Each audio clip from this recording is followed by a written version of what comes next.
अस्सलामुअलैकुम dear students, welcome to our YouTube channel nursing with Sadaf Ikram. तो आज हम डिस्कस करेंगे कम्युनिटी हेल्थ नर्सिंग का यूनिट 2 फैमिली प्लानिंग, जो हमारे 5th सेमेस्टर की फाइनल के पीपीटी है। तो सबसे पहले आज के हम अपने ऑब्जेक्टिव्स को देखते हैं। By the end of this lecture student will be able to describe the consequences of population growth in Pakistan, identify family planning services available in Pakistan, identify social, economic, political and religious aspect of family planning in Pakistan, discuss the responsibilities, role of a nurse for family planning, describe the indications and contraindication, advantages and side effects of different contraceptive methods, discuss the importance and steps of counseling skills। सबसे पहले देखते हैं family planning है क्या। Family planning means plan of family in which couple should be think about the number of children, space between two pregnancies, which method can be use. Family planning का मतलब होता है कि एक कपल को ये सोचना चाहिए कि उनको कितने बच्चे चाहिए, मतलब उनको अपनी फैमिली कितनी बनानी है, ठीक है, और 2 प्रेगनेंसीज के दरमियान कितना स्पेस होना चाहिए और कौन सा मेथड यूज़ करना चाहिए। इसको कहते हैं फैमिली प्लानिंग। अगर हम WHO के अकॉर्डिंग फैमिली प्लानिंग की डेफिनेशन की बात करें तो इसका मतलब क्या है। Family planning allows people to attain their desired number of children and determine the spacing of pregnancies. It is achieve through use of contraceptive method. Family planning allow करता है कि लोग जो है, मतलब जो कपल है, वो डिजायर्ड नंबर ऑफ चिल्ड्रन, मतलब जितने बच्चे उनको चाहिए, 4, 5, 6 या 2 या 1, तो उतने बच्चे वो कर सकते हैं, ठीक है। और स्पेसिंग जो होती है प्रेगनेंसीज के दरमियान, जैसे एक बेबी के बाद 2 साल का गैप, दूसरे बेबी के बाद 2 साल का गैप, इस तरीके से जो गैप होता है ताकि मेटरनल हेल्थ भी ठीक रहे और बेबी की हेल्थ भी ठीक रहे। तो ये कैसे अचीव किया जा सकता है? Through the use of contraceptive method को यूज करते हुए ये मेथड कंप्लीट हो सकता है। It doesn't mean that have a space between 2 pregnancies also include the treatment of those couple who have no child। इसका मतलब ये नहीं होता कि सिर्फ 2 प्रेगनेंसीज के दरमियान गैप लेकर आना, स्पेस लेकर आना, बल्कि इसमें ये भी ट्रीटमेंट शामिल होता है फैमिली प्लानिंग में कि वो कपल जो कि इनफर्टिलिटी का शिकार होते हैं या जिनको प्रॉब्लम्स होती हैं, जो किसी कॉम्प्लिकेटेड प्रॉब्लम में होते हैं, उनका भी ट्रीटमेंट करना, ठीक है, जिनके बच्चे नहीं होते, ठीक है। फिर हम आ जाते हैं purpose of family planning. To avoid unwanted birth, मतलब अगर वो बर्थ नहीं चाहते उस टाइम पर, जिस टाइम पर एक दफ़ा होता है कि क्या होता है कि अगर वो रेडी नहीं है मेंटली फिजिकली तौर पर, वो कपल रेडी नहीं है बेबी के लिए, तो अनवांटेड बर्थ हो जाएगी उनके लिए। तो ये फैमिली प्लानिंग का पर्पस होता है, उनको पता होगा कि अभी अगर उनको बेबी नहीं चाहिए तो वो कौन सा मेथड इस्तेमाल कर सकते हैं। During sexual activity to bring about wanted birth, ताकि वो जब इस चीज़ के लिए एग्री हो, रेडी हो कि अब वो बेबी की उनको नीड है, उनको डिज़ायर है, तो वो कर सकते हैं सेक्सुअल एक्टिविटी, तो without using of any contraceptive method use कर सकते हैं। तो this is also purpose of the family planning method. To regulate the interval between pregnancy, ताकि प्रेगनेंसी के दरमियान का जो पीरियड होता है उसको रेगुलेट रखें, ठीक है, मतलब उसमें गैप होना चाहिए। हर बच्चे के बाद तकरीबन 2 या 2.5 साल का वक्फा होना लाजमी है।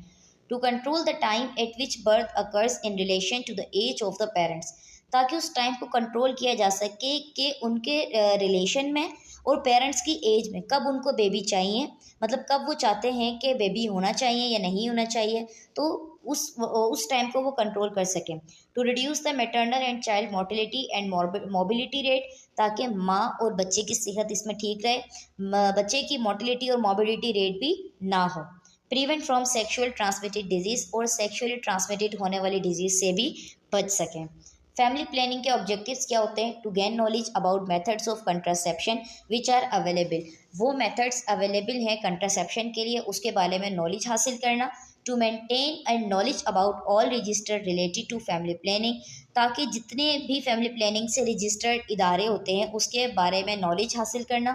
To improve the skills about counselling and motivation to client, ताकि एक नर्स के पास, एक स्टाफ के पास, एक फैमिली प्लानिंग का जो हेल्थ वर्कर होता है उसके पास इतनी नॉलेज होनी चाहिए, उस स्किल्स होनी चाहिए कि वो सामने बैठे कपल को या क्लाइंट को या पेशेंट को काउंसिल कर सके, उनको मोटिवेट कर सके। To apply and implement the method of contraception, example natural, barrier, hormonal, IUCD, emergency and contraceptive, किस तरीके से अप्लाई किया जाता है, कौन कौन से मेथड होते हैं कंट्रासेप्शन के लिए, मतलब कि बर्थ कंट्रोल के लिए।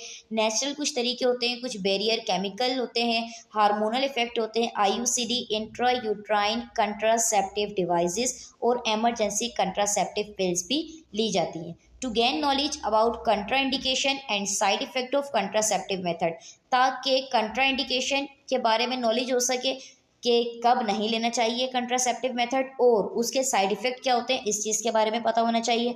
To manage the side effect of contraception, contraception के साइड इफेक्ट को मैनेज किस तरह करना है। To identify the danger sign of the contraception, कि जो कंट्रासेप्शन का डेंजर साइन होता है वो भी उनको पता होना चाहिए। Consequences of population of growth in Pakistan, ये एक ग्रुप एक्टिविटी है जो कि ग्रुप वर्क करना है। Okay, population growth rate annually growth rate देखा गया साउथ एशिया में कितना, अफगानिस्तान में 2.4%, पाकिस्तान में 2% और 1.9%, नेपाल 1.7%, बांग्लादेश 1.2 और 3, इंडिया 0.67% एंड भूटान 0.6% और श्रीलंका का डाउन। ये एनुअली पॉपुलेशन ग्रोथ देखा गया कि एक साल में कितनी परसेंटेज उसकी आबादी जो है वो बढ़ रही है। ठीक है, अच्छा हमारे पास यहाँ पर एक contraception and family planning in Asia, कि अगर कंट्रासेप्शन का इस्तेमाल करें, फैमिली प्लानिंग करें, एशिया कंट्रीज़ की बात की गई है सिर्फ। ठीक है, 1970 में कितना था रेट, 230 तक कितना चला जाएगा।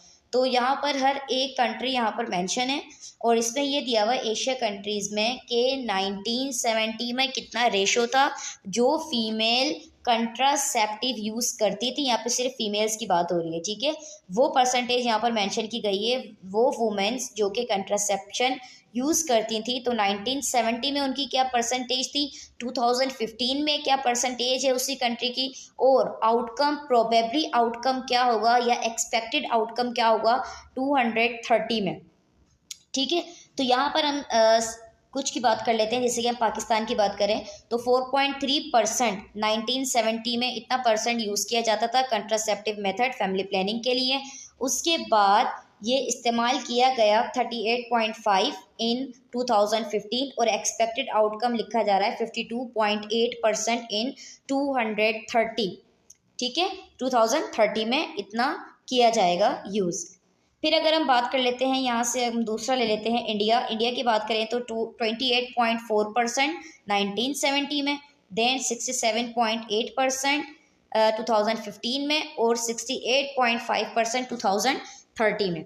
फिर अगर हम बात कर लेते हैं चाइना की तो 48.7% इन 1970 एंड 83.4% इन 2015 एंड 81.1% इन 2030। तो ये कुछ रेशोज़ हैं, ये एक जनरल नॉलेज यहाँ पर दी गई है। ओके, मेथड्स ऑफ कंट्रासेप्शन, कौन कौन से मेथड होते हैं। There are 2 types of contraception. एक होता है रिवर्सिबल टेम्परेरी मेथड जो कि टेम्परेरी के लिए यूज़ किया जाता है, टाइम पीरियड के लिए, कुछ टाइम के लिए, कुछ साल के लिए, और एक होता है परमानेंट या सर्जिकल मेथड। रिवर्सिबल में 3 चीज़ें आती हैं, natural family planning method, barrier method और हार्मोनल फैमिली प्लानिंग मेथड। जबकि परमानेंट और सर्जिकल मेथड में आता है ट्यूबल लाइगेशन और वेसेक्टमी। रिवर्सिबल और टेम्परेरी मेथड में क्या है, सबसे पहले हमने बात की थी नेचुरल फैमिली प्लानिंग की। तो नेचुरल फैमिली प्लानिंग में 4 चीज़ें आती हैं, लैक्टेशन, एमेनोरिया मेथड, LAM और ब्रेस्ट फीडिंग। आगे हम इसको डिटेल से डिस्कस करेंगे कि ये मेथड क्या है, ये क्या है, ये क्या है और फिर ये क्या है। Withdrawal method, abstinence method, safe period method. फिर नेक्स्ट है रिवर्सिबल टेम्परेरी मेथड का 2 है बैरियर मेथड, जिसमें फिजिकली जो चीज़ें यूज़ की जाती हैं जैसे कि condom, male and female, diaphragm, cervical के। केमिकली बात करें foam, jellies, tablet. IUCDs intra uterine contraceptive device, Multiload और कॉपर टी का इस्तेमाल किया जाता है, ये बेसिकली एक रोड होती है। फिर है हार्मोनल फैमिली प्लानिंग मेथड जिसमें ओरल पिल्स का इस्तेमाल किया जाता है, progestin only pill, combine oral pill, ECP emergency contraceptive pills. Injectable contraceptives कौन से होते हैं, progestin injectable contraceptive, combine injectable contraceptive, subdermal implant, Norplant and Implanon. फिर हमारे पास आ जाता है permanent methods of family planning. इसमें सर्जिकल मेथड 2 किस्म के होते हैं, tube ligation for females, vasectomy for mails. अब हम एक एक को डिटेल से डिस्कस करते हैं। सबसे पहले बात करते हैं नेचुरल फैमिली प्लानिंग मेथड, जिसपे हमारे पास आ रहा था नंबर 1 पे लैक्टेशन एमेनोरिया मेथड और ब्रेस्ट फीडिंग। इसमें क्या होता है, during exclusive breast feeding 90% no chance of having pregnancy. जब एक फीमेल अपने बेबी को डिलीवर होने वाले मतलब जो हो चुका होता है उसको फीडिंग करवाती है, एक्सक्लूसिव ब्रेस्ट फीडिंग करवाती है, जो कि हर बच्चे के लिए 6 माह के लिए ज़रूरी है कि सिर्फ और सिर्फ उसको ब्रेस्ट फीडिंग देनी होती है। कोई पानी, कोई जूस या कोई भी लिक्विड नहीं देना होता, सिर्फ और सिर्फ 6 मंथ तक एक्सक्लूसिव ब्रेस्ट फीडिंग देनी है, क्योंकि उसकी हेल्थ पर बहुत ज़्यादा इफेक्टिव होता है। और ये 6 मंथ वो होते हैं जब एक वुमेन प्रेग्नेंट नहीं हो सकती, मतलब 90% चांस होते हैं कि वो ड्यूरिंग ब्रेस्ट फीडिंग कोई प्रेगनेंसी अचीव नहीं कर सकती। आफ्टर एक्सक्लूसिव फीडिंग, अब एक्सक्लूसिव फीडिंग के बाद मतलब 6 माह के बाद 50% रिलायबल है कि वो प्रेग्नेंट हो सकती है। During breast feeding prolactin increase and FSH यानी follicle stimulating hormone and LH luteinizing hormone not release. क्योंकि ब्रेस्ट फीडिंग के दरमियान होता क्या है, प्रोलैक्टिन जो हार्मोन है जो कि मिल्क की प्रोडक्शन को स्टिमुलेट करके इंक्रीज कर देता है, जब ये इंक्रीज होता है तो फॉलिकल स्टिमुलेटिंग हार्मोन और ल्यूटिनाइजिंग हार्मोन रिलीज नहीं होता। ड्यूरिंग ब्रेस्ट फीडिंग क्या होता है, पीरियड्स नहीं आते, तो उस कंडीशन को कहा जाता है लैक्टेटिंग एमेनोरिया। ठीक है, और ये नॉर्मल सी बात है। जब कोई फॉलिकल स्टिमुलेटिंग हार्मोन प्रेजेंट नहीं होगा बॉडी में, कोई ल्यूटिनाइजिंग हार्मोन प्रेजेंट नहीं होगा, तो ओव्यूलेशन नहीं होगी। जब ओव्यूलेशन नहीं होगी तो प्रेगनेंसी भी नहीं होगी। ठीक है, ये एक मेथड था। अब इसके एडवांटेजेस और डिसएडवांटेजेस के बारे में बात करते हैं। ब्रेस्ट फीडिंग से रिलेटेड एडवांटेज और डिसएडवांटेज क्या है। कंट्रासेप्शन में हाई इम्यूनिटी पावर मिलती है बेबी को, गुड हेल्थ होती है उसकी, IQ लेवल अच्छा होता है, इसमें कोई मेडिकल सुपरविजन नहीं चाहिए होती है, इसमें किसी किस्म का कोई कॉस्ट नहीं होता। ये गुड होता है यानी कि अच्छा होता है उन एरियाज़ के लिए जहाँ पर फैमिली प्लानिंग की सर्विसेज अवेलेबल नहीं होती। और ये एक्सेप्टेंस मेथड होता है उन कपल्स के लिए जो कि कंट्रासेप्टिव मेथड इस्तेमाल नहीं करते, उनके रिलीजियस बिलीफ के अकॉर्डिंग अगर वो नहीं चाहते तो ये उनके लिए एक्सेप्टेंस मेथड होता है, क्योंकि इसको तो वो डिसएग्री नहीं कर सकते। डिसएडवांटेज ये होता है कि 90% रिलायबल है स्टार्टिंग के 6 मंथ के लिए। ठीक है, उसके बाद नीचे हमारे पास लिखा हुआ है बेबी में be malnourish because the women want family planning. अब इसमें क्या बात बताई गई है कि बेबी जो है वो माल नरिश हो सकता है। कैसे हो सकता है कि अगर मदर चूज करती है कि वो फैमिली प्लानिंग चाहती है, ठीक है, तो वो क्या करेगी, या तो ब्रेस्ट फीडिंग कम हो जाएगी उसकी, या तो उसको वो स्टॉप करेगी। वजह क्या होती है, क्योंकि अगर उसने सोचा कि वो फैमिली प्लानिंग चाहती है तो यकीनन वो कोई ना कोई मेथड इस्तेमाल करेगी। अगर वो हार्मोनल कंट्रासेप्टिव लेती है तो वो क्या करता है, मिल्क सप्लाई को कम कर देता है। जब वो मिल्क सप्लाई को कम करेगा तो बेबी को न्यूट्रिशन प्रॉपर नहीं मिलेगी, वो प्रॉपरली ब्रेस्ट मिल्क नहीं लेगा। जब वो प्रॉपरली ब्रेस्ट मिल्क नहीं लेगा तो उसकी वजह से उसको माल न्यूट्रिशन हो सकती है। ठीक है, third one is women may be pregnant and know after 4 to 5 months that she is pregnant when she feel quickening. अब इसमें क्या है कि एक ब्रेस्ट फीडिंग वुमेन जो है वो प्रेग्नेंट हो गई और ये बात उसको पता चली 4 से 5 महीने के बाद, जब उसने फेटल मूवमेंट फील की, एब्डोमेन में फेटल मूवमेंट फील की, तो उसको पता चला कि वो प्रेग्नेंट है। होता क्या है कि ब्रेस्ट फीडिंग में अगर प्रेगनेंसी हो भी जाती है तो उसमें सिम्टम्स अर्ली शो नहीं होते। ठीक है, अगर ब्रेस्ट फीडिंग के दरमियान प्रेगनेंसी अर्ली हो जाती है तो उसमें सिम्टम्स जल्दी से शो नहीं होते, बल्कि वो लेटर या डिले कर देता है शो करवाने में। क्लियर?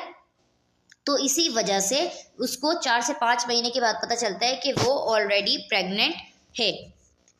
फिर है विड्रॉल मेथड। विड्रॉल मेथड क्या है, removal of penis from the vagina before ejaculation occurs. जब एजैकुलेशन से पहले अगर पेनिस को वजाइना से रिमूव कर दिया गया तो ये एक वो मेथड है जिसको हम विड्रॉल मेथड कहते हैं, और ये भी एक कंट्रासेप्टिव मेथड में काउंट किया जाता है। इसके एडवांटेजेस एंड डिसएडवांटेजेस क्या हैं। एडवांटेजेस ये है कि इसमें कोई मेडिकल सुपरविजन नहीं चाहिए होती, कोई कॉस्ट नहीं होता। ये बेटर होता है कि आप किसी और कंट्रासेप्टिव मेथड को यूज़ करो बजाय इसके, तो इसमें कोई कंट्रासेप्टिव मेथड यूज़ नहीं होता except separation. Good for areas, ये उन एरियाज के लिए अच्छा है जहाँ पर फैमिली प्लानिंग सर्विसेज अवेलेबल नहीं होती। और एक्सेप्टेंस मेथड भी है उनके लिए जो कि कोई कंट्रासेप्टिव मेथड या डिवाइस यूज़ नहीं करते अपने रिलीजियस बिलीफ के according.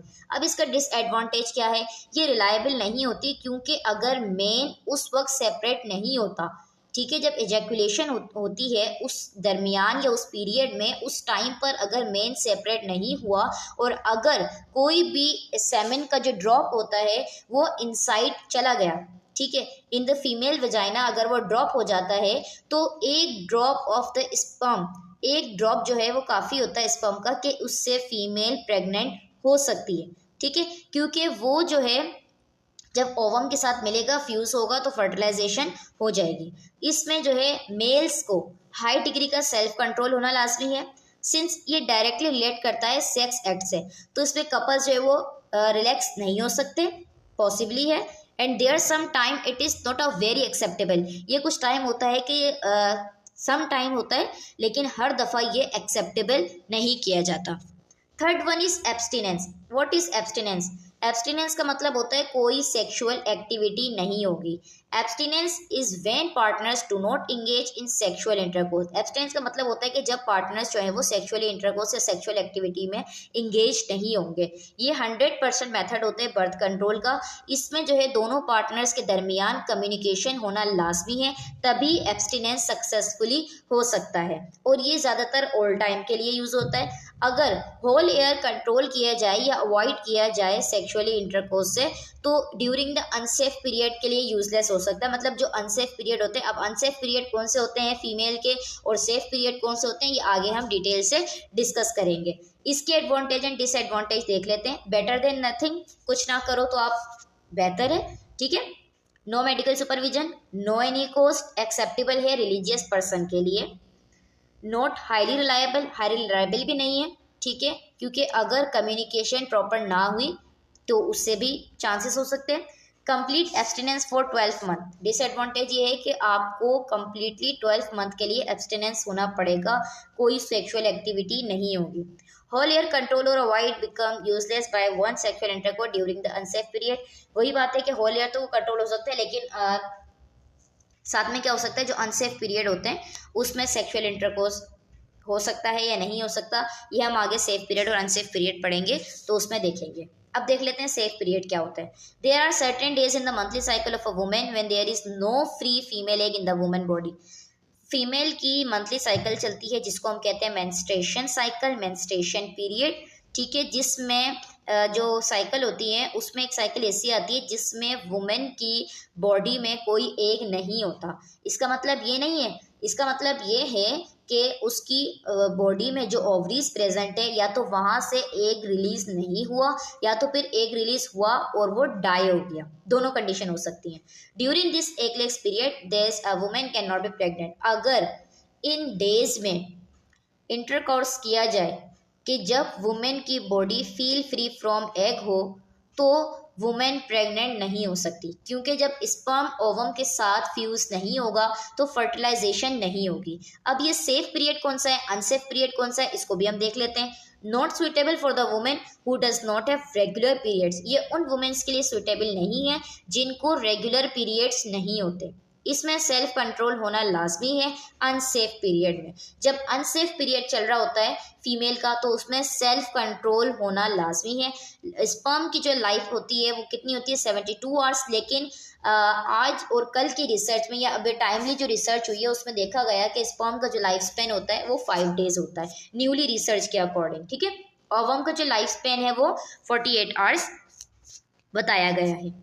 How to calculate safe period. अब ये सेफ पीरियड क्या होता है, there are total 3 methods to find out the safe period. 3 तरीके हैं जिससे आप सेफ पीरियड और अनसेफ पीरियड का अंदाजा लगा सकते हो। एक तो है कैलेंडर मेथड, दूसरा है BBT basal body temperature, third one is CMM cervical mucus method. From these use any 2, इसमें से आप कोई भी 2 इस्तेमाल कर सकते हो। If female is educated use calendar and BBT. अगर फीमेल एजुकेटेड है तो वो कैलेंडर मेथड और बीबीटी बेसल बॉडी टेम्परेचर याद रखें। अगर फीमेल एजुकेटेड नहीं है तो वो कैलेंडर और सीएमएम सर्वाइकल म्यूकस मेथड याद रख सकती है। Required 3 months to find out safe period, लेकिन इसको पहचानने के लिए, सेफ और अनसेफ का मवाजना करने के लिए फीमेल को अपने 3 months का मेंस्ट्रुएशन डेट और मेंस्ट्रुएशन लेंथ पता होनी चाहिए। ठीक है, ये नेचुरल मेथड है हमारे पास, calendar method, cervical mucus method, basal body temperature. Natural method जो है ये कैलेंडर के थ्रू किया जाता है, चार्टिंग के थ्रू किया जाता है, बेसल बॉडी टेम्परेचर, और ये सर्वाइकल म्यूकस के थ्रू किया जाता है। ठीक है, अब होता क्या है बेसिकली कैलेंडर रिदम मेथड की हम बात कर लेते हैं। रिक्वायर्ड नेक्स्ट 6 month कैलेंडर, ये आने वाले 6 महीने का कैलेंडर हम देखते हैं, लेकिन इससे पहले प्रीवियस आपको 3 महीने की अपनी मेंस्ट्रुएशन डेट पता होनी चाहिए और मेंस्ट्रुएशन लेंथ पता होनी चाहिए। मेंस्ट्रुएशन लेंथ क्या होती है, सबसे पहले मैं आपको उस चीज़ के बारे में डिस्कस कर देती हूँ। फॉर एग्जाम्पल यहाँ है आज फर्स्ट डेट, ठीक है, ये है फर्स्ट डेट। अब ये फर्स्ट डेट पर क्या हुआ, ब्लीडिंग हुई। एक पेशेंट आती है हमारे पास और वो बताती है कि उसको डे फर्स्ट पर, ये 1 जनवरी, ये ब्लीडिंग हुई। ठीक है, अब ये साइकिल कंप्लीट चल रहा है, ये पूरा रिदम चल रहा है। ये आ गया 14 डेट और ये आ गया कंप्लीट 29 डेट। क्लियर हो गई बात। अब जब फर्स्ट को ब्लीडिंग हुई, उसके बाद जो उसकी ब्लीडिंग 2 से 3 4 दिन 5 दिन चली, उसके बाद खत्म, मतलब मेंस्ट्रुएशन फेज खत्म हो गया। अब 14th पे क्या होता है, ओव्यूलेशन फेज होता है, एज यू ऑलरेडी नो। ठीक है, ठीक है, ओव्यूलेशन अपनी जगह होगी। अब उसके बाद क्या होता है, जब 29 जनवरी आती है तो उस फीमेल ने कहा कि उसको दोबारा ब्लीडिंग हुई। ठीक है, उसने कहा कि उसको दोबारा ब्लीडिंग हुई। अब एक हुई थी 1 तारीख को, दूसरी हुई 29 जनवरी को। तो 1 तारीख से लेकर 29 जनवरी तक का जो पीरियड आया है, इसके दरमियान के जो दिन आए हैं, कितने आए हैं, 28। ठीक है, तो ये 28 जो निकला है टाइम या डेज, ये आता है आपका मेंस्ट्रुएशन लेंथ। इसको कहते हैं मेंस्ट्रुअल लेंथ कहा जाता है, कि कितने टाइम के बाद आपको दोबारा से पीरियड हुए। ये नॉर्मल है। अब ये जो लेंथ होती है, शॉर्ट भी होती है, लॉन्ग भी होती है। ये 28 दिन के बाद आपको पीरियड्स दोबारा आए। कुछ लोगों को 35 दिन के बाद आते हैं। 35 दिन से मुराद ये है कि अगर 1 तारीख को आए हैं, 1 जनवरी को आए, उसके बाद 4 फरवरी 5 फरवरी को आए, क्योंकि जनवरी का 31 का महीना होता है, तो वो भी नॉर्मल है, कोई इशू नहीं है। और कुछ फीमेल्स को क्या होता है, अगर 1 जनवरी को मेंस्ट्रुएशन पीरियड हुआ है उनको, मतलब मेंस्ट्रुएशन स्टार्ट हुई, ब्लीडिंग स्टार्ट हुई, अब उनको 22 को आ गए, ठीक है, या 23 को आ गए, तो ये 21 दिन का पीरियड हो गया। This is also normal. लेकिन ये नॉर्मल उस सूरत में है जब आपको 1 महीना रहे। ये उस सूरत में नहीं है कि जब आपको हमेशा ही ऐसे होता है कि 21 दिन में आते हैं, हमेशा ही आपको 35 दिन में आते हैं, तो ये आपको कोई ना कोई कॉम्प्लिकेशन हो सकती है। ठीक है, ये बात हमें समझ आ गई। दूसरी बात क्या होती है कि 3 फेस होते हैं हमारे पास, सही है, मेंस्ट्रुएशन फेज, ओव्यूलेशन फेज और ल्यूटियल फेज। ये बात भी आपको पता है ऑलरेडी। ठीक है, अब हम बात कर लेते हैं। अब 1 से लेकर जो 13th वाला होता है डेज, वो होता है मेंस्ट्रुएशन डेट। 14th वाला जो होता है वो ओव्यूलेशन फेज होता है। 15 के बाद जो 28 डेज का होता है वो होता है, मतलब 15 डेट से 28 डेट तक जो 14 दिन का जो पीरियड होता है लास्ट में, वो ल्यूटियल फेज होता है। ठीक है, अब हम इसको देखते हैं। Women keeps a record of 3 monthly period for 6 months, then subtract 18 days from the shortest cycle and 11 days from the longest cycle। अब यहाँ पर एक फीमेल को अपना रिकॉर्ड रखना चाहिए कि उसको मंथली उसका मेंस्ट्रुएशन लेंथ कितना है, सबसे पहले तो ये पता हो। दूसरी बात कि उसको कितने टाइम के बाद पीरियड्स होते हैं, ये उसको पता होना चाहिए। उसकी साइकिल लॉन्गेस्ट की तरफ जा रही है या शॉर्टेस्ट की तरफ जा रही है। शॉर्टेस्ट साइकिल 26 डेज की होती है, लॉन्गेस्ट साइकिल 30-35 इतनी होती है। क्लियर हो गई बात।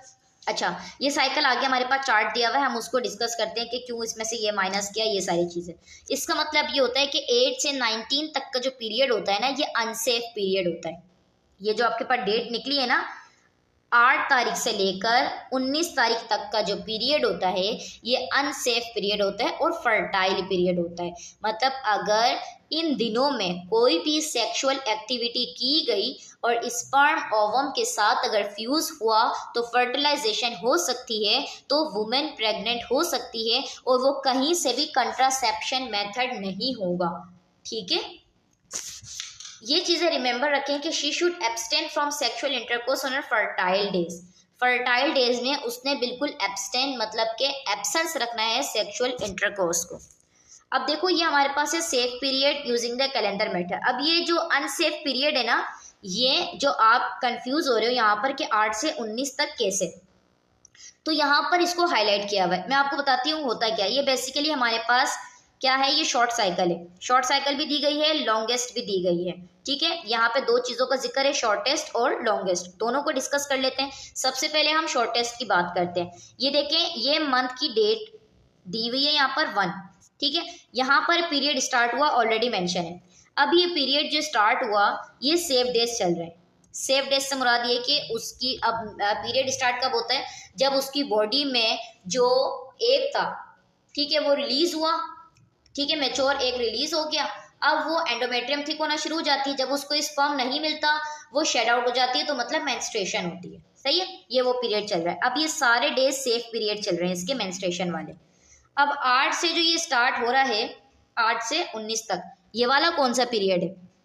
8 से जो 19 वाला जो पीरियड यहाँ पर आ रहा है, वो ये है कि हमने पीछे बात की थी, जो ओव्यूलेशन वाला फेस होता है वो कौन सी डेट पर होता है? वो 14th डे पे होता है। ठीक है, चाहे मेंस्ट्रुएशन लेंथ उसकी शॉर्ट हो या लॉन्ग हो, लेकिन जो ओव्यूलेशन होती है वो 14th पर ही होती है। ठीक है, बात समझ आ गई, 14th पर होती है। अब ये जो 14th वाला होता है, ओव्यूलेशन फेस होता है। ओव्यूलेशन का मतलब है कि ओवम से एग का रिलीज होना। ठीक है, ओवम का एग रिलीज करना। ओवरीज जो होती है वो ओवम रिलीज करती है, मतलब एग रिलीज करती है। This is called ovulation period. अब इस ओव्यूलेशन पीरियड में क्या होता है कि एग रिलीज हो गया, मतलब अगर उसको स्पर्म मिला तो वो फर्टिलाइज हो जाएगा, अगर नहीं मिला तो प्रोजेस्टेरोन का लेवल बढ़ेगा, एंडोमेट्रियम थिक हो जाएगी। सही है, और जब उसको स्पर्म नहीं मिलेगा तो वो शेड आउट हो जाएगी मेंस्ट्रुएशन पीरियड के रिकॉर्डिंग। ठीक है, अब इसके पीछे के हमने जो ये 6 दिन काउंट किए हैं, वो क्यों किए हैं? अगर इन सेफ डेज के बाद वुमेन इस डे पर या इस पर 8, 9, 10, 11, 12, 13 इनसे किसी भी डेज पर सेक्सुअल एक्टिविटी करती है, ठीक है, इसमें अगर इंटरकोर्स होता है तो उसमें चांसेस हैं प्रेगनेंसी के। वजह क्या होती है? हमने पढ़ा कि जो स्पर्म का लाइफ स्पेन होता है वो 5 डेज है न्यू रिसर्च के अकॉर्डिंग। सही है, अब जो 5 डेज है, तो अगर इसमें से किसी भी डेट पर इंटरकोर्स हो जाता है तो वो स्पर्म उसकी बॉडी में होगा। सही है, जब वो स्पर्म उसकी बॉडी में होगा तो जब 14th डे पर ओव्यूलेशन होगी, एग रिलीज होगा, वो स्पर्म के साथ मिलेगा तो फर्टिलाइजेशन होगी। क्लियर हो गई बात? फिर आगे वाले जो 4 से 5 दिन यहाँ पर हाईलाइट किए गए, ये भी अनसेफ पीरियड में, क्योंकि अगर ओव्यूलेशन के बाद उसने इंटरकोर्स किया, सेक्सुअल एक्टिविटी हुई, तो लाजमी बात है कि स्पर्म उसकी बॉडी में होगा और उस वक्त एग भी मौजूद है, तो स्पर्म का एक ड्रॉप भी जो है, सेमेन का जो एक ड्रॉप होता है वो भी काफ़ी होता है फ्यूज होने के लिए, फर्टिलाइजेशन के लिए, प्रेगनेंसी के लिए। तो यहाँ पर ये भी हो सकता है। ठीक है, इसी वजह से इस पीरियड को अनसेफ पीरियड कहा जाता है। अनसेफ पीरियड में कोई सेक्सुअल एक्टिविटी अगर नहीं हुई तो ये एक सक्सेसफुली कंट्रासेप्शन मेथड होता है फैमिली प्लानिंग का। ठीक है, उसके बाद जो है ये सारे आपके पास सेफ डेज हैं, मतलब इसमें वुमेन प्रेग्नेंट हो सकती है। ये हमारे पास अब लॉन्गेस्ट साइकिल की बात कर रहे हैं, ये सेफ डेज है। अब ये 4th को हुई है, इसका जो पीरियड स्टार्ट हुआ, ये हमारे पास नेक्स्ट पेशेंट आया, उसने अपना कैलेंडर हमारे साथ शेयर किया कि उसकी लॉन्गेस्ट साइकिल है। 4th डेट को उसको जो है ब्लीडिंग हुई। अब ये उसका सेफ डे चल रहा है, यहाँ तक वो फ्री हुई है। अब उसके बाद 14 को ओव्यूलेशन होती है। सही है, जब उसका लॉन्गेस्ट हुआ तो ये 14, 15 और ये आगे वाले सारे हमने किस में कट कर दिए? ये हमने ओव्यूलेशन फेज में कट कर दिए, क्योंकि जब ओव्यूलेशन हो गया तो उसकी बॉडी से जो है एग रिलीज हो गया जो उसकी बॉडी में है, अगर स्पर्म मिला तो प्रेगनेंसी हो जाएगी। सेम यहाँ पर वही कंडीशन है। अच्छा, 4 तारीख को अगर इसकी ब्लीडिंग हुई है तो 4 को दूसरी वाली कब हुई है?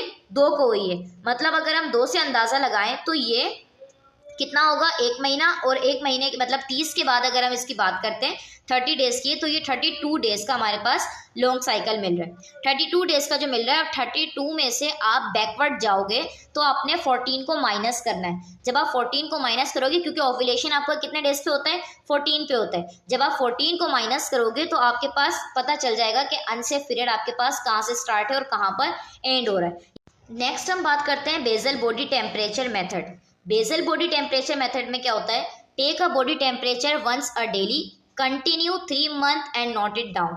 आपने क्या करना है, रोजाना बॉडी टेम्परेचर लिखना है, मतलब लेना है, ठीक है, और उसके बाद 3 महीने तक रोजाना उसको नोट डाउन करना है अपने पास।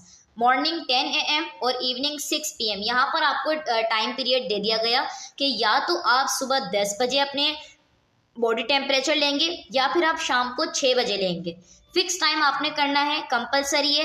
फॉर एग्जाम्पल अगर आप मॉर्निंग का टाइम सेलेक्ट करते हो तो आपने 3 महीने तक जो रोजाना के टेम्परेचर लेने हैं वो मॉर्निंग 10 बजे लेने हैं, और अगर आप शाम का टाइम डिसाइड करते हो तो आप शाम में ले सकते हो। Explain the method of taking temperature, आपको एक्सप्लेनेशन दी जाएगी इसकी कि आप कैसे ले सकते हो। From this method find out the ovulation period. इस मेथड से आपको पता चलेगा कि कब फीमेल की बॉडी में ओव्यूलेशन पीरियड स्टार्ट है, कब वो सेफ है और कब अनसेफ है। During ovulation temperature become increase as compare to normal. Ovulation का जब पीरियड होगा उसकी बॉडी में, उस वक्त उसका टेम्परेचर जो है वो ज्यादा होगा नॉर्मल के मुकाबले में। ये हमारे पास है charting basal body temperature. Unsafe period यानी कि जब वो अनसेफ है, ठीक है, और इनफर्टाइल मतलब सेफ पीरियड में। अब इसका आप देखें तो ये लो से हाई की तरफ जा रहा है कि कब इसका जो लास्ट वाला आ रहा है वो आ रहा है 98.2, या अगर हम सेल्सियस में देखें 36.7, ठीक है, फ़ारेनहाइट 98.2, इतना % ये इंक्रीज हो जाता है, जबकि नॉर्मल जो है हमारे पास 96 होता है। सही है। हम सेफ की बात करें तो इसमें हाई टू लो की तरफ जाएगा, ठीक है। अनसेफ में जो है, ये अनसेफ मतलब कि वो प्रेग्नेंट हो सकती है, ये अनसेफ पीरियड है, तो इसमें लो टू हाई की तरफ जा रहा है। जबकि इनफर्टाइल अगर हम सेफ की बात करें जिसमें वो सेफ है, तो वो जो है हाई टू लो की तरफ आ रहा है, ठीक है। तो इसमें आपको पता चल रहा है कि ओव्यूलेशन फेस उसका कब है और कब नहीं है। फिर है हमारे पास cervical mucus method. After menstrual period normally watery discharge occur, that is normal। menstruation period के बाद जब menstruation complete हो जाती है साइकिल, तो उसके बाद वजाइना से watery discharge आता है, that is normal for everyone। after this watery discharge change into sticky mucus। अगर वो watery discharge sticky mucus में change हो जाए तो आपने उस पीरियड को नोट करना है। when sticky discharge come, के कब वो sticky discharge आने लगा। This gum like discharge show the ovulation period. वो स्टिकी मतलब गम स्टिक जिसको हम कहते हैं, स्टिकी लाइक जो डिस्चार्ज होगा वो ओव्यूलेशन शो कर रहा होता है। ये देखो अर्ली म्यूकस कैसा होगा, ये बिल्कुल एकदम स्टक है, स्लाइटली अमाउंट में होगा, थिक होगा, वाइट होगा, स्टिकी होगा, लेकिन वो अपनी शेप में होगा। ये देखिए आप नजर आ रहा है, ये छोटा सा यहाँ पर शेप बना हुआ है, ये अपनी शेप में होगा। फिर जब वो डिग्री ट्रांजिशनल म्यूकस पे चला जाएगा, वो सेकंड डिग्री पे जाएगा, तो इसमें क्या होगा, उसका अमाउंट भी बढ़ जाएगा, थिन हो जाएगा, क्लाउडी हो जाएगा, स्लाइटली स्ट्रेची होगा, मतलब थोड़ा सा उसके अंदर स्ट्रेचिंग होगा। अगर हम हाईली फर्टाइल म्यूकस की बात करें, जो कि कम्प्लीटली फर्टाइल म्यूकस हो गया, वो प्रोफ्यूज होगा, ठीक है, थिन होगा, ट्रांसपेरेंट होगा, स्ट्रेची होगा, इस तरीके से स्ट्रेची होगा जब आप उसको चेक करेंगे। तो ये सर्वाइकल म्यूकस मेथड होता है जिसमें आप ओव्यूलेशन पीरियड देख सकते हो। इसके एडवांटेजेस एंड डिसएडवांटेजेस क्या होते हैं सेफ पीरियड के। एडवांटेज ये है कि better than nothing, no medical supervision, कोई कॉस्ट वगैरह नहीं है, एक्सेप्टेबल होते हैं रिलीजियस पर्सन के लिए। डिसएडवांटेज क्या होता है, नॉट हाईली रिलायबल तो नहीं होता, not suitable for the women who does not have regular periods. ये उन वुमेन्स के लिए बिल्कुल सुइटेबल नहीं है जिनको रेगुलर पीरियड्स नहीं आते, मतलब कभी ज़्यादा कभी कम, longest cycle, shortest cycle, irregular period होते हैं, एमेनोरिया, डिसमेनोरिया, ये मेटोरेजिया, मेनोरेजिया, सारी चीज़ें चलती रहती हैं। Require self control during the highly unsafe period. Self control होना लाजमी है जब अनसेफ पीरियड उसका चल रहा हो फीमेल का, और कोई भी पर्सनल टेंशन हो तो वो बॉडी के मैकेनिज्म में या बॉडी की साइकिल को चेंज कर सकती है, तो इसीलिए ये मेथड फेल भी हो सकता है। जैसे हमने बॉडी टेम्परेचर की बात की थी, तो अब अगर उसको कोई टेंशन है, वो स्ट्रेस में है, या वैसे उसका फीवर है, कफ है, कॉमन कोल्ड, कुछ भी रीज़न हो सकता है जिसकी वजह से उसका टेम्परेचर बढ़ गया, ठीक है, तो ये मेथड आपका क्या होगा, फेल हो जाएगा। कंपेयरिंग इफेक्टिवनेस, इफेक्टिवनेस बताई जा रही है।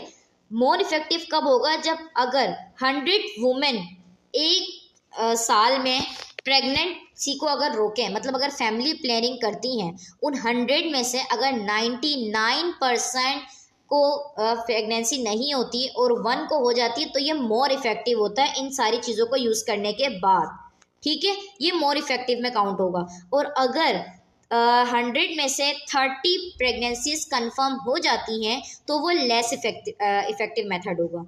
ठीक है, तो ये मोर इफेक्टिव और लेस इफेक्टिव क्या, अब इसके अंदर इम्प्लांट क्या है, IUCD, female sterilisation, vasectomy, injectable LAM pills हैं, male female condoms, diaphragm, fertility awareness method, withdrawal method and spermicides, ये सारी चीज़ें यहाँ पर मौजूद हैं। फिर हमारे पास आ जाता है barriers family planning methods. Barrier family planning method में है prevent pregnancy bye block the egg and sperm from meeting, मतलब कि एग और स्पर्म को दोनों को मिलने से बचाया जाए, ब्लॉक कर दिया जाए। तो कुछ बैरियर मेथड होते हैं जो कि have higher failure rates than hormonal method due to design and human error. अगर ठीक से वो नहीं बना होगा, मतलब अगर वो जो कहते हैं कि लोकल वाली चीज़ हो जाती है या कुछ भी, तो ह्यूमन एरर होगा। अगर ठीक से नहीं उसको एम्प्लीकेबल नहीं किया गया तो वो फेल भी हो सकता है। इसमें फिजिकली चीज़ों की बात करें, condom male female both, diaphragm, cervical cap. Chemical की बात करें, foam, jellies and tablets are available. Physical method में आ जाता है the condom, diaphragm, cervical cap, जिसको फिजिकल बैरियर कहा जाता है क्योंकि ये चीज़ें होती हैं, एक ऑब्जेक्ट होता है, इसमें कोई मेडिसिन नहीं होती, कोई केमिकल नहीं होता और कोई हार्मोन भी नहीं होता, इसीलिए इसको फिजिकल मेथड कहा जाता है। नंबर 1 हम डिस्कस करेंगे कॉन्डम। मोस्ट कॉमन और इफेक्टिव बैरियर मेथड होता है फैमिली प्लानिंग का। फ्लेक्सिबल शीट होती है, यूजुअली थिन रबर से बनी हुई होती है, लेटेक्स होती है। ये क्या डिज़ाइन इसको इस तरह किया जाता है कि ये पेनिस को कवर करती है और वजाइना को कवर करती है during sexual intercourse for contraceptive purpose. Contraceptive purpose के लिए इसको यूज़ किया जाता है और as a mean of preventing sexually transmitted disease. और सिर्फ इसको फैमिली प्लानिंग के लिए नहीं बल्कि सेक्सुअली ट्रांसमिटेड डिजीज ना हो, STIs भी आगे ट्रांसमिट ना हो, तो उसके लिए भी इसको यूज़ किया जाता है। There are 2 types of condom, male and female. अच्छा, ये फीमेल कॉन्डम है। इसके एडवांटेजेस और डिसएडवांटेजेस की अगर हम बात करें कॉन्डम की, इनएक्सपेंसिव और इजीली अवेलेबल होता है, ये इसका एडवांटेज है। यूजुअली कोई साइड इफेक्ट नहीं होता, इसमें कोई मेडिकल सुपरविजन नहीं होती, इसमें कोई डेली इफेक्ट नहीं होता in case of the pills, कि आपने ये रोज़ाना नहीं यूज़ करना होता। ठीक है, provide a lot of protection, ज़्यादा प्रोटेक्शन आपको देगा उन कपल्स के लिए जो कि कोई अदर कंट्रासेप्शन इस्तेमाल नहीं करती या फैमिली प्लानिंग सर्विसेज जिनके पास नहीं होती। और ये आपको HIV, एड्स, STDs और हेपेटाइटिस B और C से भी बचाता है। इसके डिसएडवांटेजेस क्या हैं, ये हाईली रिलायबल तो नहीं है, अगर ये रप्चर हो गया तो प्रेगनेंसी हो सकती है। ये डायरेक्टली कनेक्ट करता है सेक्सुअल एक्ट के साथ और सेक्सुअल मूड को इंटरप्ट कर देता है। ये साथ साथ में क्या करता है, सेंसेशन को भी कम कर देगा, तो ये हर कपल के लिए एक्सेप्टेबल नहीं होता। Second one is diaphragm. The diaphragm is a form of female contraception. It prevents pregnancy by creating a barrier between a woman's uterus and man's sperm. Diaphragm क्या है, एक फीमेल कंट्रासेप्शन चीज़ है, एक physical object है। Prevent करता है pregnancy से, कि ये एक बैरियर बना देता है वुमेन्स के यूट्रस के दरमियान, यूट्रस पर, और मेन का स्पर्म जो है वो यूट्रस तक ना पहुंचे। डायाफ्राम एक रीयूजेबल डोम शेप का कप होता है, इसको सर्विक्स की ओपनिंग पर फिक्स किया जाता है। ठीक है, और ये कॉमन यूज़ किया जाता है डायाफ्राम विद स्पर्मिसाइडल, जो जेल वगैरह आता है, ट्यूब आता है, उसके साथ यूज़ किया जाता है। स्पर्मिसाइडल का मतलब है कि वो स्पर्म को किल कर देगा। जेल, क्रीम या फॉर्म वगैरह भी हो सकता है जो कि स्पर्म को किल कर सके। फिर हम बात करते हैं सर्वाइकल केप की। तो सर्वाइकल केप एक बर्थ कंट्रोल कंट्रासेप्टिव मेथड है, एक डिवाइस है जो कि स्पर्म को यूट्रस से एंटर होने से बचाती है। सर्वाइकल केप रीयूजेबल होता है कि इसको आप दोबारा भी यूज़ कर सकते हैं, उसको कहते हैं रीयूजेबल। डीप सिलिकॉन कप का होता है जो कि वजाइना में इंसर्ट किया जाता है, फिट किया जाता है tightly over the cervix, cervix के ऊपर की तरफ। अच्छा, ये डायाफ्राम है, ये स्पर्मिसाइडल, ये जेल वगैरह, ताकि ये स्पर्म जो है वो किल हो जाए फ़ौरन। ठीक है, ये डायाफ्राम है, इस तरीके से इसको फिट किया जाता है। नेक्स्ट वन इज ये spermicidal cream, cervical cap, this is the diaphragm and this is the cervical cap. How to use cervical barrier devices? Use diaphragm and cervical cape only with watery based lubricant because they are latex, femcap and LSR silicone। मतलब कि अब इसमें क्या होता है कि आपने diaphragm में सर्वाइकल केप कुछ भी अगर आप यूज़ करें तो वाटरी बेस्ड लुब्रिकेंट के साथ आपने यूज़ करना है। Can insert up to 6 to 8 hour before intercourse, intercourse से 6 से 8 घंटे पहले इंसर्ट करना है। Should leave in at least 8 hour after, और 8 घंटे के बाद उसको लीव कर देना है। The diaphragm cervical cap what they are and how they work, क्या होते हैं और कैसे यूज़ करते हैं, कैसे वो अपना काम करते हैं। डायाफ्राम और सर्वाइकल केप जो है वो सॉफ्ट होते हैं, लेटेक्स के होते हैं, एक बैरियर होता है जो कि सर्विक्स को कवर करता है। डायाफ्राम एक शेलो डोम शेप का कप होता है, फ्लेक्सिबल रिम का बना होता है, ये वजाइना में फिट होता है ओवर द सर्विक्स पर। सर्वाइकल केप क्या है, एक थिम्बल शेप का होता है, स्मॉलर होता है, डायाफ्राम से छोटा होता है और ये स्नगली यानी कि सर्विक्स के आउटर की तरफ फिक्स हो जाता है। Both must be use with spermicidal cream, jelly और फोम, दोनों को किसी भी लुब्रिकेंट के साथ यूज करना लाजमी है। डायाफ्राम और कैप्स जो है वो स्पर्म को एक से ज्वाइन होने नहीं देते, they block the opening of the uterus, ये यूट्रस की ओपनिंग को ब्लॉक कर देते हैं। एक कंट्रासेप्टिव क्रीम, जेली या फोम को इस्तेमाल किया जाता है ताकि वो स्पर्म को मूव होने से रोक सके। फिर हम बात करते हैं केमिकल बैरियर की। केमिकल बैरियर में क्या चीज़ आ जाती है, the cream, jellies, foam, suppositories, tablets, vaginal plug are called chemical barriers. यहाँ पर जो मेंशन किया गया है कुछ जेलीज फॉर्म में होता है, सपोजिटरीज टैबलेट होती है, वजाइनल प्लग लगाया जाता है। प्लग का मतलब होता है एक बैरियर टाइप होता है जिसको इंसर्ट किया जाता है, ये केमिकल फॉर्म में होता है। बिकॉज दे हैव केमिकल, इसको केमिकल बैरियर इसलिए कहा जाता है क्योंकि इसमें केमिकल मौजूद होता है। केमिकल का काम क्या होता है, chemicals kill sperm in the vagina, vagina में मौजूद जो वजाइनल प्लग की यहाँ पे बात हो रही है, तो केमिकल जो मौजूद होता है वहाँ पर वो स्पर्म को किल कर देता है, कॉल्ड स्पर्मिसाइड्स। तो उस चीज़ को क्या कहते हैं, स्पर्मिसाइड्स कहते हैं। कुछ क्रीम्स होती हैं बॉटल ट्यूब्स में होती हैं और हर एक बॉटल या ट्यूब जो है वो इनफ होता है मुख्तलिफ टाइम के लिए, मतलब अगर एक दफ़ा बाय कर ली जाए वो तो वो सेवरल टाइम के लिए यूज़ की जा सकती है। ऐसा नहीं है कि आप सिर्फ ओनली वन टाइम यूज़ कर सकते हो। Should be used in combination with another method, और इसको दूसरे मेथड के साथ भी यूज़ किया जा सकता है। मतलब जो आपको स्पर्मिसाइड जो ट्यूब बॉटल जो मिलती है तो वो आप कॉन्डम वगैरह के साथ भी यूज़ कर सकते हो। अच्छा, ये इस तरीके की होती है स्पर्मिसाइड, फोम, जेलीज, और ये ट्यूब फॉर्म में भी होती है। नेक्स्ट अगर हम बात करें how to use spermicide, insert before sex up to 1 hour before, 1 घंटे पहले सेक्सुअल एक्टिविटी से insert deep into the vagina using applicator और फिंगर के थ्रू, या अगर कोई एप्लीकेटर आपके पास मौजूद है ट्यूब के साथ जो आता है उसके थ्रू आप वजाइना में इंसर्ट करेंगे deeply. Do not wash vagina for at least 6 hour after sex, sexual activity के बाद जो है वजाइना को तकरीबन 6 घंटे तक वॉश नहीं करना। If possible store in a cool dry place, और अगर पॉसिबल है तो उस ट्यूब को जो रिमेनिंग है उसको अपने कूलर ड्राई प्लेस पे रखना है। Do you want to try using this method and see how you like it. Intrauterine contraceptive devices, जिसको हम कहते हैं IUCDs, तो ये क्या चीज़ है, intrauterine contraceptive device. Intrauterine contraceptive device IUD एक डिवाइस इंसर्ट की जाती है यूट्रस में, वोम में, ताकि कंसेप्शन यानी प्रेगनेंसी से बच सके। जो IUD होती है ये कॉइल भी होती है, लूप, ट्राइंगल भी होती है और टी शेप भी होती है। इट कैन बी, ये प्लास्टिक फॉर्म में भी होती है, मेटल फॉर्म में भी होती है, रॉड टाइप होती है, ठीक है। And IUD is inserted into the uterus, जब ये IUD यूट्रस में इंसर्ट की जाती है हेल्थ केयर प्रोफेशनल के थ्रू की जाती है। फर्टिलाइजेशन के बाद IUCD क्या करती है, प्रिवेंट करती है कि यहाँ पर इम्प्लांटेशन नहीं होती, कहाँ पर, फंडस की जगह पर, जो अपर पार्ट होता है यूट्रस का वहाँ पर इम्प्लांटेशन नहीं होती, मतलब कि ये अब प्रिवेंट करवा रहा होता है प्रेगनेंसी से। तो 2 टाइप्स की हमारे पास मौजूद होती है, कॉपर टी जो कि 10 ईयर्स के लिए होती है कि 10 साल तक कोई प्रेगनेंसी कंसीव नहीं करवाएगी, और जो मल्टी लोड होती है ये 5 ईयर्स तक की होती है। IUDs का काम क्या होता है one of the lowest failure rates होता है, इसमें जो है लोवेस्ट फेलियर रेट्स होता है कि इसमें कंट्रासेप्टिव मेथड जब ये लगवा दिए जाते हैं तो इसमें लोवेस्ट फेलियर पे चला जाता है, मतलब बिल्कुल कम अचीवमेंट होती है, बहुत बहुत बहुत कम 0.001 चांसेस होते हैं कि प्रेगनेंसी इसमें हो, लेकिन इसमें नहीं होती। एक तो ये वाली शेप होती है जिसको टी शेप कहा जाता है, और एक ही लूप टाइप होती है, ठीक है। ये स्ट्रिंग्स इसका है, ये जो शेप है ये वुम में इंसर्ट की जा रही है, ये सर्विक्स है और ये वजाइना है, ये इसका स्ट्रिंग यहाँ तक मौजूद होता है और इसको यहाँ से वजाइना के थ्रू इसको वोम में इंसर्शन की जाती है। एडवांटेजेस एंड डिसएडवांटेजेस क्या होते हैं IUCD के, हाईली इफेक्टिव होता है, कोई इंटरफेरेंस नहीं होता इंटरकोर्स के साथ, and immediately return to fertility, ये अगर इसको रिटर्न कर दिया जाए मतलब रिमूव कर दिया जाए तो फौरी तौर पर फर्टिलिटी हो सकती है। And no hormonal side effect, इससे कोई साइड इफेक्ट नहीं है, और ये सेफ होता है ब्रेस्ट फीडिंग में भी। अच्छा, डिसएडवांटेजेस में क्या होगा, मेंस्ट्रुअल ब्लीडिंग होगी इसमें, और क्रैम्पिंग भी बढ़ जाएगी मजीद। स्पॉटिंग होती है कुछ दिन तक, जब इंसर्शन के बाद कुछ टाइम के बाद यहाँ पे स्पॉटिंग मिलेगी, ब्लीडिंग स्पॉटिंग। इन्फेक्शन भी हो सकता है अगर ये अच्छी प्रैक्टिसेस में नहीं लगवाई गई, मतलब कि जो दाइयाँ वगैरह से लगवाते हैं या फिर अनस्किल्ड हेल्थ प्रोफेशनल से लगवाते हैं, तो वहाँ पर इन्फेक्शन हो सकता है, जिसको हम कहते हैं PID, pelvic inflammatory disease.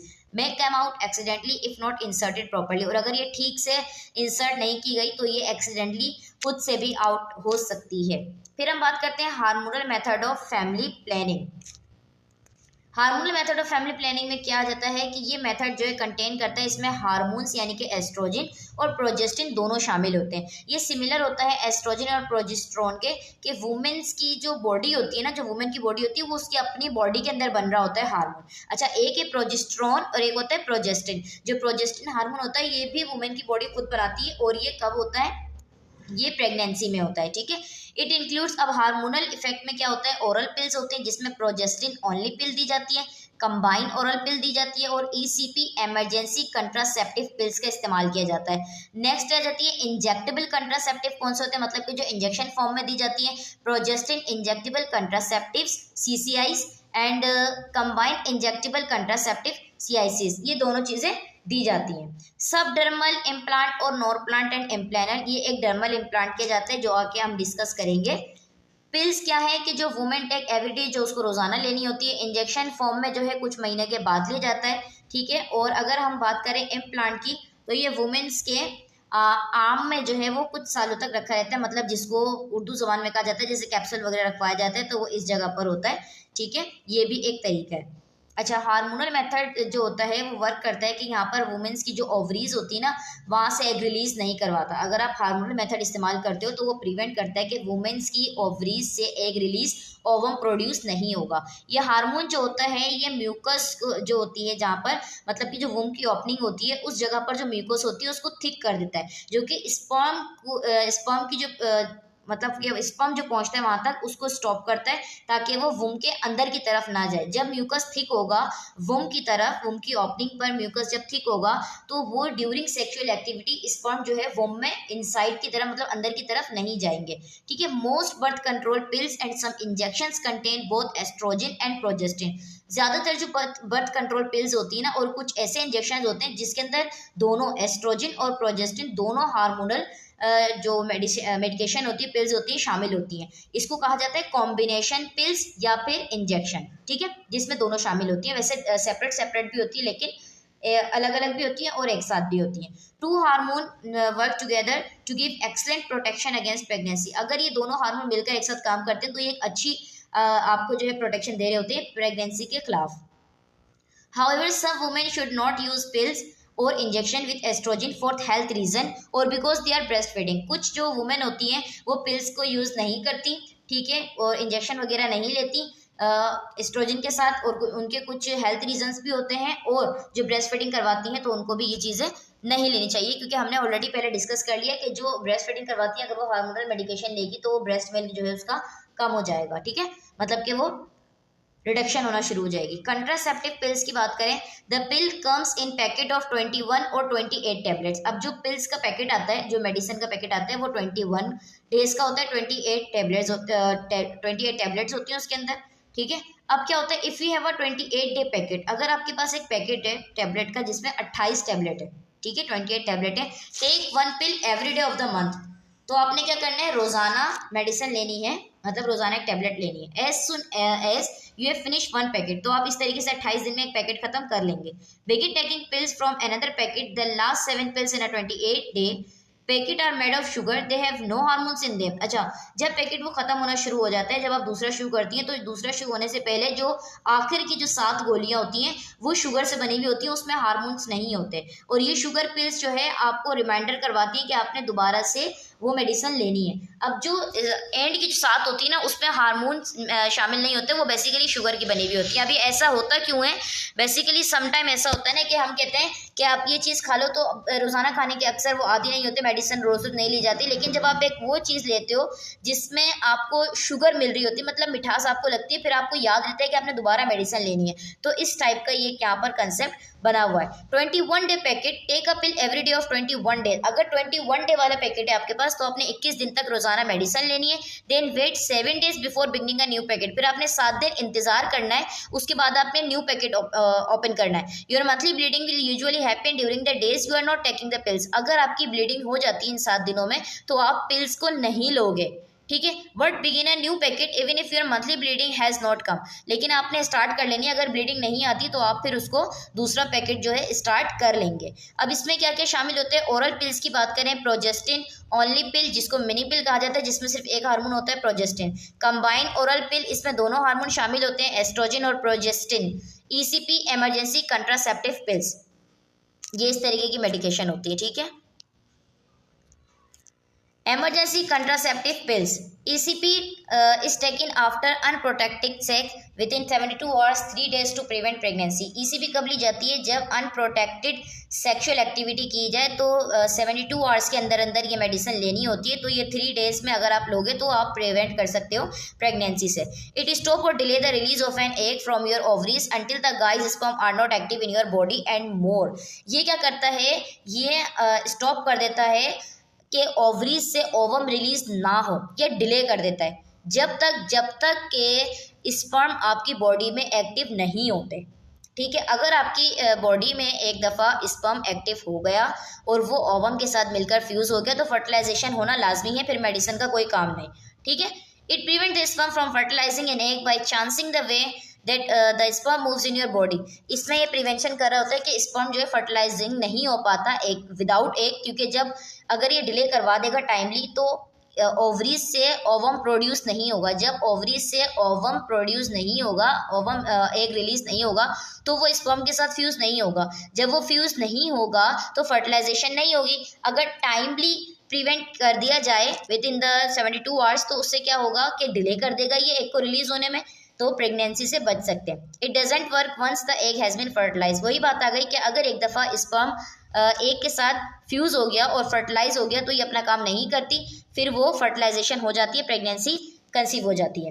Contraindication क्या होती है कंट्रासेप्टिव पिल्स की अगर हम बात करें, the pills are not suitable for women who have history or suffering from any of the following disease. ये मेडिसिन, ये पिल्स जो होती हैं उनके लिए सुइटेबल नहीं है जिनको ये सारी प्रॉब्लम है, जैसे कि migraine, headache, high blood pressure, pregnancy, breast lump और cancer, abnormal unexplained vaginal bleeding, DVT, deep vein thrombosis, IST, ischemic heart disease, valvular heart disease, epilepsy और cerebral stroke, fibroid, tumour and blood disorder. अगर इन disease के साथ वो patient है तो वो ये वाली पिल्स नहीं लेगी क्योंकि उसके लिए ये सुइटेबल नहीं होंगी। अब इसके एडवांटेजेस और डिसएडवांटेजेस के बारे में बात करते हैं। If taken regularly and correctly it is an almost 100% reliable contraceptive. अगर ये रोजाना और ठीक मेथड से ली जाए तो ये 100% रिलायबल होती है कंट्रासेप्टिव मेथड में, ईजिली रिवर्सिबल होती है, मेडिसिन छोड़ दो कि दोबारा से प्रेगनेंसी हो जाएगी। रेगुलेट्स पीरियड, इसमें पीरियड्स रेगुलेट रहते हैं।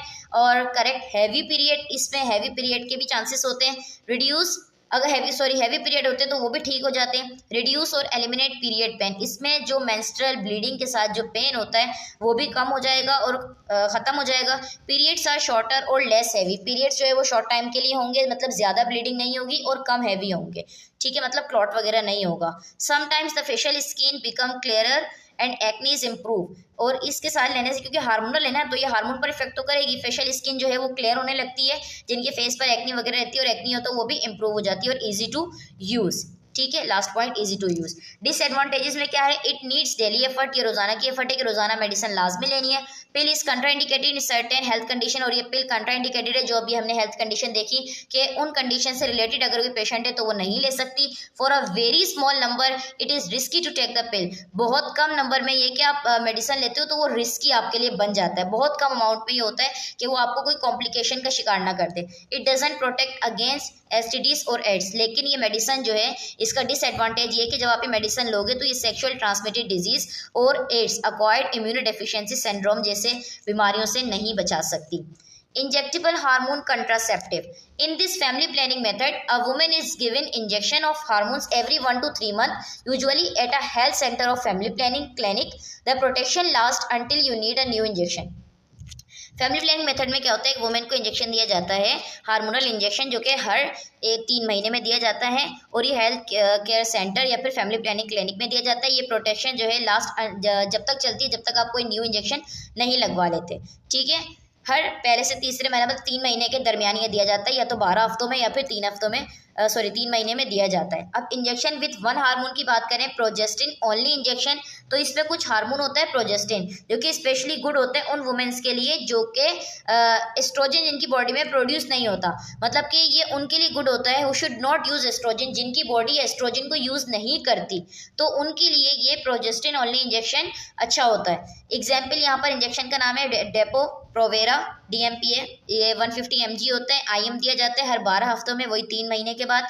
उसके बाद है नोरिकेस्ट NET एंड 200 mg होता है, ये भी IM दिया जाता है, हर 8 हफ्ते में दिया जाता है, ठीक है। ये इंजेक्शन 12 और ये 8 हफ्तों में दिया जाएगा। फिर अगर हम बात करें इंजेक्शन विथ 2 हार्मोन, अगर 2 हार्मोन के साथ हम बात करते हैं कंबाइन इंजेक्शन कंट्रासेप्टिव, तो बोथ इसमें एस्ट्रोजन और प्रोजेस्टिन दोनों होता है। ये टाइप का जो इंजेक्शन होता है ये गुड होता है वुमेन्स के लिए जिनको रेगुलर और मंथली ब्लीडिंग होती है टाइमली। कंबाइन इंजेक्शन जो है हर मंथ दिया जाता है और ये एक्सपेंसिव भी होता है देन प्रोजेस्टिन ओनली इंजेक्शन से। मतलब अगर आप ये वाला लेते हो ना प्रोजेस्टिन, तो ये लेस एक्सपेंसिव होगा, लेकिन अगर आप कंबाइन वाला लेते हो तो ये थोड़ा ज़्यादा एक्सपेंसिव होता है और हार्डर टू फाइंड, इजीली हर फार्मेसी पे नहीं अवेलेबल होता। इसमें कौन सा है आपके पास रहता है मेसीगाइना, ठीक है, जो कि IM वंस अ मंथ महीने में एक दफ़ा दिया जाता है। एडवांटेजेस एंड डिसएडवांटेजेस के क्या है, वेरी इफेक्टिव होता है, हाईली रिलायबल होता है, 8 से 12 हफ्ते में प्रोटेक्शन करता है ये एक इंजेक्शन। उसके बाद आप दोबारा लगवाओगे तो आपको प्रोटेक्ट करेगा, अदरवाइज अगर आपने सिर्फ एक ही लगवाया दोबारा नहीं लगवाया तो वो कंट्रासेप्टिव मेथड नहीं होगा,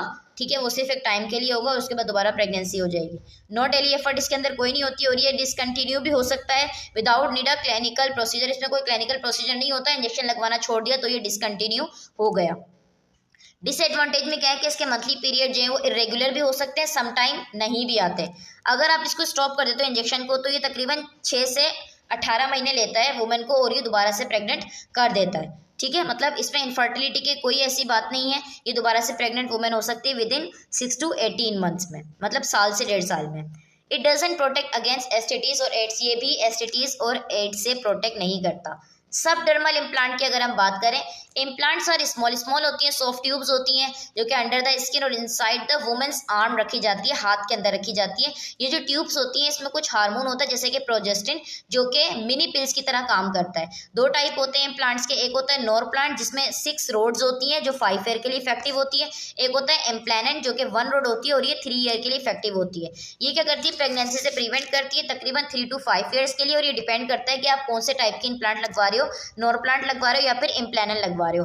ट्रेंड हेल्थ वर्कर जो है वो स्मॉल कट लगाती है स्किन में और इसको इंसर्ट करती है या फिर इसको रिमूव भी इस तरीके से किया जाता है। ये यूजुअली क्लिनिक और फैमिली प्लानिंग सेंटर में हुआ जाता है या करवाया जाता है। इम्प्लांट्स को यूज़ किस तरह किया जाता है कि men who are breast feeding and other who have problem with estrogen, ये वो भी यूज़ कर सकती है जिनको ब्रेस्ट फीडिंग में कोई प्रॉब्लम है या फिर एस्ट्रोजन उनकी बॉडी में अगर काम नहीं कर रहा या उनकी बॉडी जो है हार्मोन प्रोड्यूस नहीं कर रही है तो उनके लिए भी ये अच्छा होता है, मतलब उनके लिए कोई रिस्की नहीं होता। ये इस तरीके की रोड होती है, ये है नोर प्लांट और ये है इम्प्लानर, ये इस जगह रखी जाती है और ये नोर प्लांट जो है ये आर्म में रखी जाती है, जो भी हमने पिक्चर देखी थी ये इस तरीके से रखी जाती है।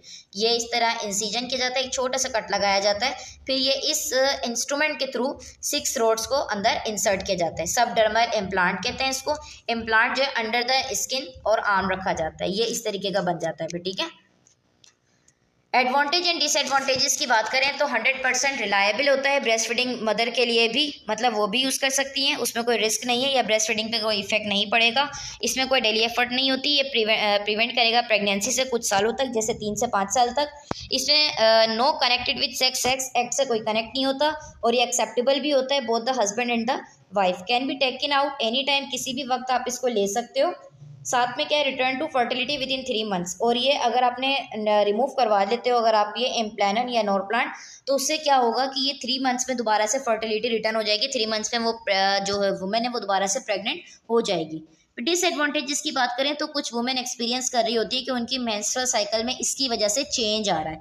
इसकी इंसर्शन और रिमूवल जो है वो क्लिनिक में ही होती है और किसके थ्रू होती है, ट्रेंड हेल्थ केयर प्रोवाइडर होना लाजमी है, ठीक है। और ये भी आपको STDs और एड्स से प्रोटेक्शन नहीं देती। अब इसके कुछ साइड इफेक्ट होते हैं हार्मोनल कंट्रासेप्शन के।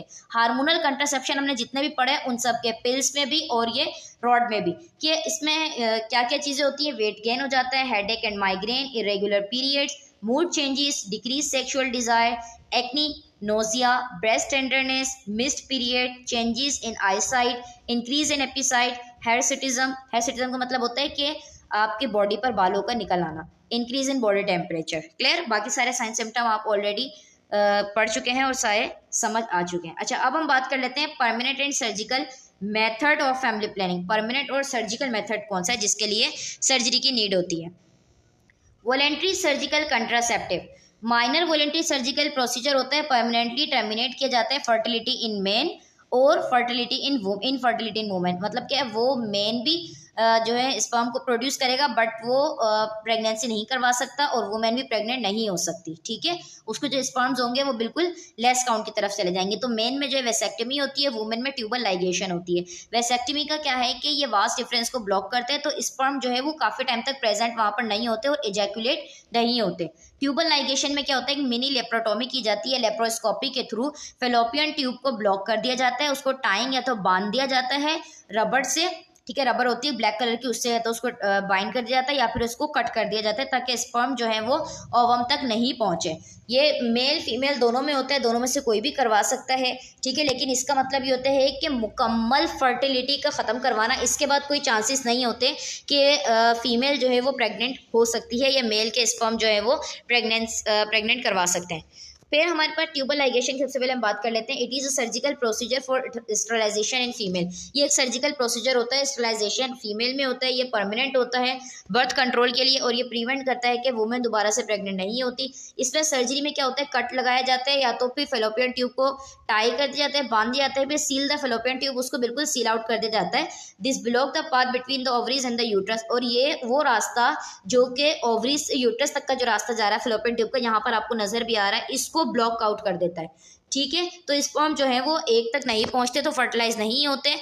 और ये सर्जरी हॉस्पिटल में की जाती है, आउट पेशेंट सर्जिकल सेंटर में होती है। ये तकरीबन 30 मिनट्स लगते हैं सर्जरी में और ऑलमोस्ट उसके बाद वुमेन घर जा सकती है उसी डे पर। ऐसा नहीं है कि उसको एडमिट करके रखेंगे या ऑब्जर्वेशन के रखते हैं। अगर कोई कॉम्प्लिकेशन नहीं हुई तो, और ये रिटर्न हो जाता है अपने नॉर्मल एक्टिविटीज़ की तरफ, कुछ ही दिनों में दोबारा से रिटर्न हो जाती है, इसमें इतना इशू नहीं होता। फिर हम बात कर लेते हैं वेसेक्टमी।